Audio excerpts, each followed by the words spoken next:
I am clutching the meat cleaver in one hand and gripping the kitchen counter with the other when my mother walks in. The toes of my left foot are spread out on the floor in front of me, but the slipper finally fits. My mother smiles and tells me, "When you are queen, you will no longer have to go on foot." I watch as the inside of the slipper turns a sticky crimson.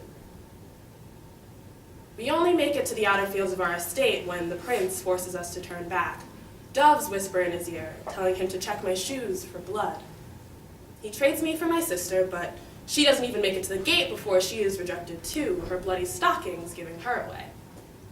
The prince is about to leave when he notices Cinderella laying in the ashes, and I realize what's going to happen before he even asks her to try on the slipper. It fits perfectly.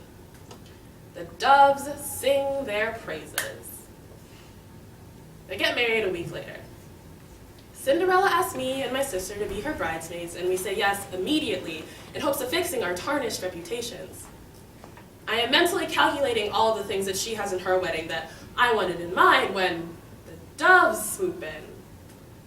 2 pecks is all it takes before my world goes dark. The pain is immediate and profound. I cry out for help, but the only reactions I get are irritated hushes from the guests closest to me. The ceremony ends not soon after, and everyone rushes out to follow the blushing bride. The only one that stays behind is my mother. My eyes are swollen shut, but I can hear her quiet tears as she uses pieces of the gossamer canopy to gently wipe our eyes. She keeps whispering that she is sorry. She is so sorry that this was never supposed to happen. She guides us out of the chapel and just out beyond the kingdom gates. Homeless and with 2 newly blinded daughters on crutches, there is really nothing left for the 3 of us but a life of begging. That night, Mother wraps her shawl around me and tells me she loves me for the first time since I was a child. She promises that this is only temporary, that we will have our old lives back soon.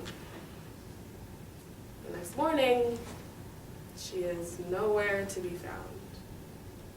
My sister and I contemplate looking for her, but without much conviction. The blind leading the blind will only get us so far. We find out through local gossip a couple weeks later that she is staying with a distant cousin a few towns over.